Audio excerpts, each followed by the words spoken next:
നമസ്കാരം. പ്രധാന വാർത്തകൾ.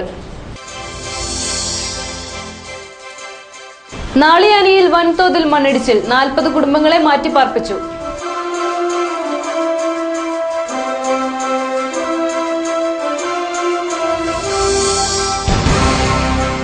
കാലവർഷക്കെടുതിയിൽ തകർച്ചാ ഭീഷണി നേരിടുന്ന വീടുകൾക്ക് പൂർണ്ണതോതിൽ നഷ്ടപരിഹാരം നൽകണമെന്ന് Kerala Congress chairman PC Thomas.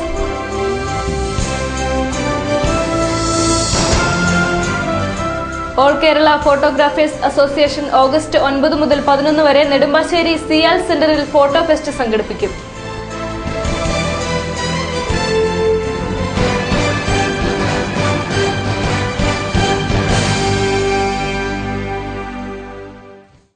വാർത്തകൾ വിശദമായി. നാളിയാനിയിൽ വൻതോതിൽ മണ്ണിടിച്ചിൽ, 40 കുടുംബങ്ങളെ മാറ്റിപ്പാർപ്പിച്ചു. മഴ കനത്തതിനെ തുടർന്ന് പുലർച്ചെ നാളിയാനി റോഡിന് സമീപവും കോഴിപ്പള്ളിയിലും വ്യാപകമായി മണ്ണിടിയുകയായിരുന്നു. 4 ഏക്കറോളം സ്ഥലത്തെ മണ്ണാണ് ഇടിഞ്ഞത്. പ്രദേശത്ത് വ്യാപകമായ കൃഷിനാശം സംഭവിച്ചിട്ടുണ്ട്. തൊടുപുഴ തഹസീൽദാരുടെ നേതൃത്വത്തിൽ ഉന്നതതല സംഘം സ്ഥലത്തെത്തി 40ഓളം കുടുംബങ്ങളെ മാറ്റിപ്പാർപ്പിച്ചു. നാളിയാനി ഗവൺമെന്റ് LP സ്കൂളിലാണ് ഇവരെ പാർപ്പിച്ചിട്ടുള്ളത്. ചെറിയ തോതിലുള്ള മണ്ണിടിച്ചിൽ ഇപ്പോഴും തുടരുന്നുണ്ട്. ട്രൈബൽ സെറ്റിൽമെന്റ് മേഖലയാണ് പ്രദേശം. വേണ്ടത്ര മുൻകരുതലുകൾ സ്വീകരിച്ചിട്ടുള്ളതായി തഹസീൽദാർ ജോയി കുര്യാക്കോസ് പറഞ്ഞു. നാളിയാനി കോഴിപ്പള്ളി ഭാഗത്തിൽ ഇന്ന് രാവിലെ ഉണ്ടായ അതിശക്തമായ മഴ മൂലം കോഴിപ്പള്ളി ഭാഗത്തെ ഏകദേശം 3 ഏക്കറോളം മല ഇടിഞ്ഞു വീണുകൊണ്ടിരിക്കുകയാണ്. ഇപ്പോൾ മഴയില്ല, ചെറിയ ചാറ്റൽ മഴ മാത്രമേ ഉള്ളൂ. മഴ കൂടുതൽ കടുത്താൽ കൂടുതൽ ദുരന്ത സാധ്യതകൾ കാണുന്നു. മണ്ണ് താഴോട്ട് ഒഴുകിപ്പോകുന്നതാണ്. ഈ മല ഇടിഞ്ഞു വീണ താഴ്വാരത്തിൽ ഏകദേശം 40 കുടുംബാംഗങ്ങളെ ഗവൺമെൻറ് LP സ്കൂളിൽ നാളിയാനിയിലോട്ട് മാറ്റിപ്പാർപ്പിച്ചിരിക്കുകയാണ്. ഇവിടെ ചുറ്റുവട്ടമുള്ള ആൾക്കാരാണ്. ഈ നാളിയാനി റോഡിൻ്റെ അക്കരെ ഇക്കരെ റോഡ് ബന്ധം മുറിഞ്ഞിരിക്കുകയാണ്. മഴ പെയ്താൽ വീണ്ടും ദുരന്ത സാധ്യതകൾ കാണുന്നു. അതുപോലെ മണ്ണിടിഞ്ഞു പോകുന്ന വഴിയിലുള്ള മുഴുവൻ കുടുംബാംഗങ്ങളെ മാറ്റിപ്പാർപ്പിച്ചിരിക്കുകയാണ്. ഇത് ട്രൈബൽ സെറ്റിൽമെൻറ്റ് ഏരിയയാണ്. വനാവകാശം ട്രൈബൽ സെറ്റിൽമെൻറ്റ് ഏരിയയാണ്. പട്ടയമില്ലാത്ത വീണ മുഴുവൻ ആദിവാസി മേഖലയാണ്. തീർത്തും പാവപ്പെട്ട കുടുംബാംഗങ്ങളാണ് താമസിക്കുന്നത്. കൃഷിഭൂമിയുടെ നാശം തിട്ടപ്പെടുത്തി വരുന്നേ ഉള്ളൂ. ഇതുവരെ ആർക്കും അപകടവും പരിക്കേറ്റുകളും ഒന്നുമില്ല.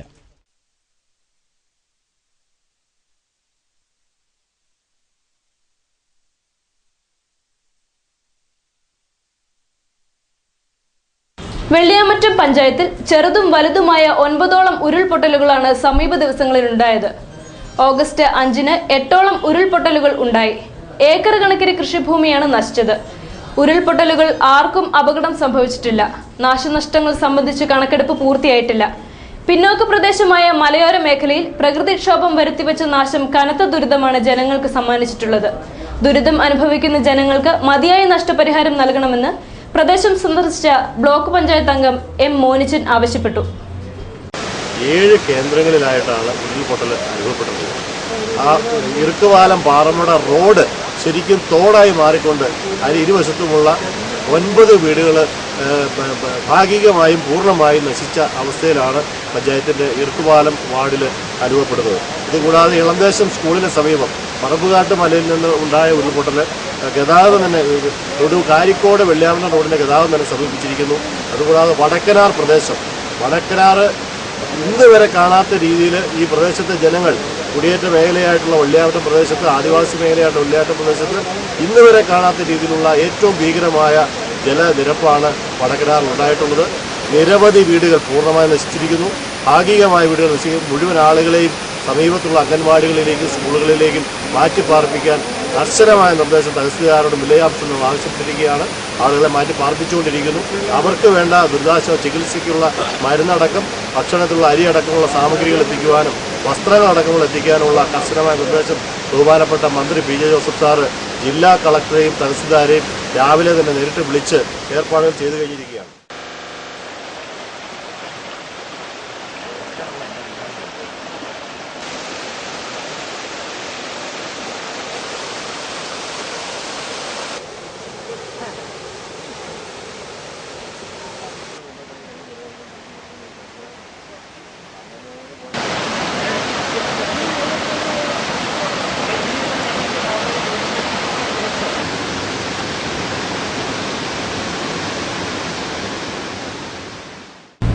സംഘർഷക്കെടുതിയിൽ തകർച്ചാ ഭീഷണി നേരിടുന്ന വീടുകൾക്ക് പൂർണ്ണതോതിൽ നഷ്ടപരിഹാരം നൽകണമെന്ന് Kerala Congress chairman PC Thomas. നിരവധി വീടുകൾ ഏതു സമയത്തും തകരാവുന്ന അവസ്ഥയിലാണ്. താമസയോഗ്യമല്ലാത്ത വീടുകൾക്ക് പുനർനിർമ്മാണത്തിനുള്ള ധനസഹായം നൽകണമെന്നും അദ്ദേഹം ആവശ്യപ്പെട്ടു. തൊടുപുഴയിൽ വാർത്താ സമ്മേളനത്തിൽ സംസാരിക്കുകയായിരുന്നു അദ്ദേഹം. ഈ ക്യാമ്പൊക്കെ കൊടുക്കുമ്പോൾ ക്യാമ്പിൽ നമ്മൾ പെട്ടെന്ന് കാര്യം ചെയ്യുന്നത് എന്താ? അവർക്ക് തൽക്കാലം ഒരു ആശ്വാസം കൊടുക്കുക, അവർക്ക് മാറി താമസിക്കാനുള്ള ഒരു മാർഗം ഉണ്ടാക്കുക, പിന്നീട് തിരിച്ചു കൊടുക്കുക, അല്ലെങ്കിൽ ഈ നോംസിൽ വല്ലതും വരുന്നതാണെങ്കിൽ നഷ്ടപരിഹാരം കൊടുക്കുക. ഇതല്ലാതെ സർട്ടിഫിക്കറ്റുകൾ പോയി, റേഷൻ കാർഡ് പോയി, അവരിൽ പലരും പറഞ്ഞാൽ ഞാനിനി എന്ത് ചെയ്യും, റേഷൻ കാർഡ് പോയി, റേഷൻ കാർഡ് എങ്ങനെ ഇല്ലാതെ എങ്ങനെ വാങ്ങും? അതിനൊക്കെ പിന്നെ പരിഹാരം ഉണ്ടാക്കാം. മൊത്തത്തിൽ റേഷൻ കാർഡുകൾ പോയവർക്ക് കൊടുക്കുക എന്ന് ഗവൺമെൻറ് തീരുമാനിച്ചാൽ പെട്ടെന്ന് കൊടുക്കുന്ന ഒരു നടപടി വേണം. റേഷൻ കാർഡുകൾ പോയി, സർട്ടിഫിക്കറ്റ് പോയി, SSLC വരെ പഠിച്ചു, ഒരു സർട്ടിഫിക്കറ്റ് ഉണ്ട്, അത് പോയി, അവന് ജോലി കിട്ടത്തില്ല. പിന്നെ മറ്റ് റെക്കോർഡുകൾ പോലെ ഉള്ള കാര്യങ്ങൾ, പിന്നെ വിലപിടിപ്പുള്ള കാര്യങ്ങൾ, സാധനങ്ങൾ പോയത്, ഇതിനൊക്കെ ആരും നഷ്ടപരിഹാരം കൊടുക്കും? സത്യത്തിൽ അതും ഒന്ന് നോക്കേണ്ടതാണ്. ഒന്നെങ്കിൽ വീട് നഷ്ടപ്പെട്ടു, അല്ലെങ്കിൽ ഭാഗികമായി നഷ്ടപ്പെട്ടു എന്നതുപോലെ തന്നെ ആളുകൾക്ക് ചികിത്സയ്ക്ക് കൊടുക്കുന്നുണ്ട്. പക്ഷേ ആളുകൾക്ക് വന്ന നഷ്ടം കൂടി കണക്കിലെടുത്ത് അതേ ഓരോരുത്തരുടെയും കണക്കിലെടുത്ത് കൊടുക്കുകയോ, അതല്ലാതെ പ്രായോഗികമല്ല എന്ന് തോന്നുകയാണെങ്കിൽ മൊത്തത്തിൽ ഇങ്ങനെ അഫക്റ്റഡ് ആയിട്ടുള്ള ആളുകൾക്ക് ഒരു തുക കൊടുക്കുകയോ ചെയ്യുന്നത് നല്ലതാണ്. ഇത് ഞങ്ങൾ മുഖ്യമന്ത്രിയുടെ യോഗത്തിലും പറഞ്ഞപ്പോൾ മുഖ്യമന്ത്രി പറഞ്ഞത് ഒരു ചെറിയ തുക കൊടുക്കാനുള്ളൊരു പ്രൊവിഷൻ ഉണ്ടല്ലോ എന്നാണ്. പക്ഷേ ഇവിടെ അന്വേഷിച്ചിട്ട് അങ്ങനെ ഒരു പ്രൊവിഷനെ പറ്റി ആർക്കും അറിയത്തില്ല. അപ്പോൾ വലിയ ഓഫീസർമാർ പറഞ്ഞത് ഇവിടെ അങ്ങനെ ഒരു തുക വന്നിട്ടില്ല, അങ്ങനെ ഞങ്ങൾ കൊടുക്കാനായിട്ട് മാർഗമില്ല, അത് ഞങ്ങൾ പറഞ്ഞിട്ടില്ല, ഞങ്ങൾക്ക് അറിയത്തേ ഇല്ല. ഏതെങ്കിലും തരത്തിൽ ഈ വീട് നഷ്ടപ്പെട്ടവർ, അല്ലെങ്കിൽ വീട് ഭാഗികമായി നഷ്ടപ്പെട്ടവർ, അല്ലെങ്കിൽ ചികിത്സയ്ക്ക് ഉള്ളത്, ഇത്രയുമുള്ള കാര്യങ്ങളാണ് അവർ പ്രധാനമായിട്ടും നോക്കുന്നത്. പക്ഷേ ഈ രീതിയിൽ കൂടി നോക്കിയാലല്ലാതെ ഈ നഷ്ടപരിഹാരം പൂർണ്ണമാവുകയില്ല. അപ്പം അതുകൊണ്ട് എനിക്ക് തോന്നുന്നു സർക്കാർ സഹായം കൊടുക്കുന്നുണ്ട് എന്ന് പറയുന്നതും എത്തുന്നുണ്ടോ എന്ന് സംശയമാണ്. ദുരിതാശ്വാസ ക്യാമ്പുകളിൽ കഴിയുന്ന ആളുകളുടെ വസ്ത്രങ്ങളും രേഖകളും വീടുകളിൽ വെച്ച് നശിച്ചുപോയതായി PC തോമസ് പറഞ്ഞു. നഷ്ടപരിഹാരം നൽകുമ്പോൾ ഇക്കാര്യങ്ങൾ പരിഗണിക്കണം. മാസങ്ങളായി പെയ്യുന്ന മഴയിൽ കാർഷിക മേഖലയ്ക്ക് കനത്ത നാശമാണ് ഉണ്ടായിട്ടുള്ളത്. കർഷകർക്ക് മതിയായ നഷ്ടപരിഹാരം നൽകണം. വരൾച്ച ബാധിതമായി ഇടുക്കി ജില്ലയെ പ്രഖ്യാപിച്ചിട്ടും ഇതുവരെ നഷ്ടപരിഹാരം നൽകിയിട്ടില്ലെന്നും അദ്ദേഹം ചൂണ്ടിക്കാട്ടി.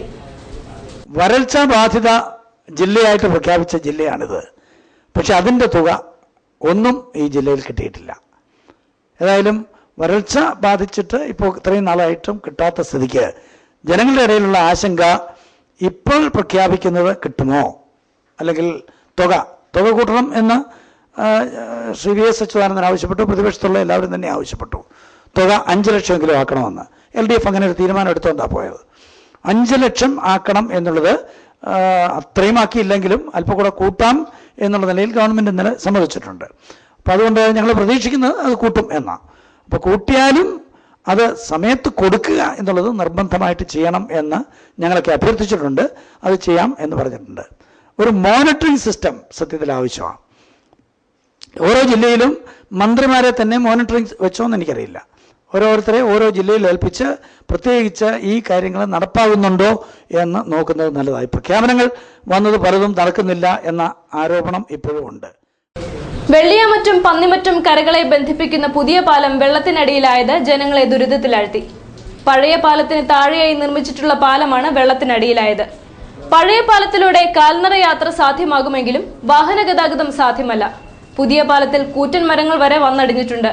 പഞ്ചായത്ത് വടക്കനാറിൽ അശാസ്ത്രീയമായി നിർമ്മിച്ച തടയണ മൂലം പാലം പലപ്പോഴും വെള്ളപ്പൊക്കത്തിൽ മുങ്ങിയിട്ടുണ്ട്. അതിവർഷത്തിനൊപ്പം പഞ്ചായത്തിന്റെ അശാസ്ത്രീയ നിർമ്മാണവും പാലം വെള്ളത്തിൽ മുങ്ങാൻ ഇടയാക്കിയിരിക്കുകയാണ്.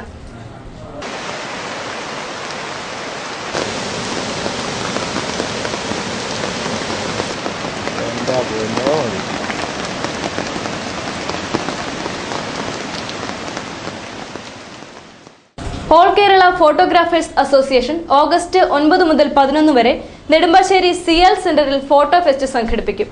ഇതോടൊപ്പം ട്രേഡ് ഫെയറും ഫോട്ടോഗ്രാഫി സെമിനാറും ഉണ്ടായിരിക്കും. ഫോട്ടോഗ്രാഫേഴ്സ് അസോസിയേഷൻ ജില്ലാ പ്രസിഡന്റ് സന്തോഷ് കമൽ, മറ്റ് ഭാരവാഹികളായ ജിയോ ടോമി, TJ ഷാജി എന്നിവർ വാർത്താ സമ്മേളനത്തിൽ അറിയിച്ചതാണ് ഇക്കാര്യം. 9, 10, 11 തീയതികളിൽ നെടുമ്പാശ്ശേരി സിയാൽ ഓഡിറ്റോറിയത്തിൽ വെച്ച് photo fest India 2013 trade fair നടത്തുന്നുണ്ട്. ലോകത്തിലെ എല്ലാ കമ്പനികളിലെ ക്യാമറ എക്യുപ്മെൻറ്റ്സ്, ക്യാമറ അതുമായിട്ട് ബന്ധപ്പെട്ടുള്ള എല്ലാ സാധനങ്ങളും അവിടെ നിന്നും ലഭിക്കുന്നതാണ്. അതുപോലെ തന്നെ അതോടനുബന്ധിച്ച് ഫോട്ടോഗ്രാഫി മത്സരവും നടത്തുന്നുണ്ട്. 12x18 വലുപ്പത്തിലുള്ള ഫോട്ടോയാണ് എൻട്രി ആയിട്ട് അയക്കേണ്ടത്. അതിൻ്റെ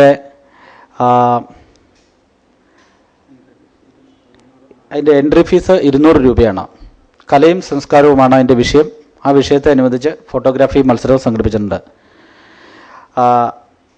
അതുകൂടാതെ തന്നെ 2 ദിവസം നീണ്ടു നിൽക്കുന്ന ഫോട്ടോഗ്രാഫി ശില്പശാല Shri N.N. Naseer wildlife photographer, Shri Francis Pereira sub inspector cyber cell, Shri Josootty Panakkal Malayala Manorama, Shri Rajan Paul fashion photographer, Shri Firoz Babu Adobe export എന്നിവ ക്ലാസുകൾ നയിക്കും. 2013 ഓഗസ്റ്റ് 9 രാവിലെ 10 മണിക്ക് ബഹുമാനപ്പെട്ട കേന്ദ്രമന്ത്രി Shri KV Thomas photo fest India 2013 ഉദ്ഘാടനം ചെയ്യുന്നതാണ്.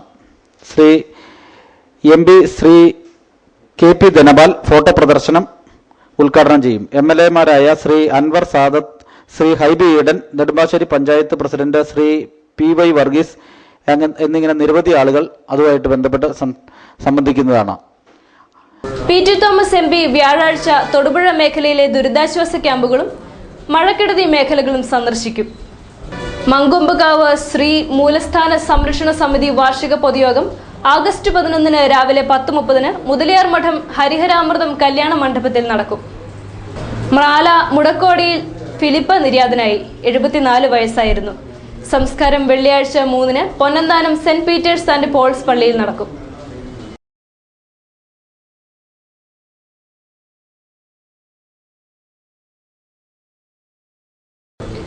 വാഴക്കുളം തോട്ടുമാരിയിൽ ചാക്കോ വർഗീസ് നിര്യാതനായി. 85 വയസ്സായിരുന്നു. സംസ്കാരം വ്യാഴാഴ്ച 3 വാഴക്കുളം സെന്റ് ജോർജ് പള്ളിയിൽ നടക്കും. പ്രധാന വാർത്തകൾ ഒരിക്കൽ കൂടി. നാളിയാനിയിൽ വൻതോതിൽ മണ്ണിടിച്ചിൽ, 40 കുടുംബങ്ങളെ മാറ്റിപ്പാർപ്പിച്ചു.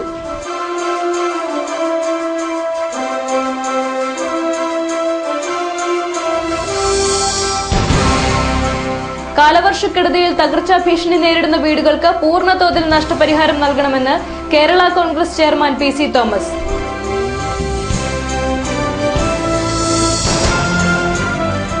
All Kerala photographers association August 9 മുതൽ 11 വരെ നെടുമ്പാശ്ശേരി സിയാൽ സെന്ററിൽ ഫോട്ടോ ഫെസ്റ്റ് സംഘടിപ്പിക്കും.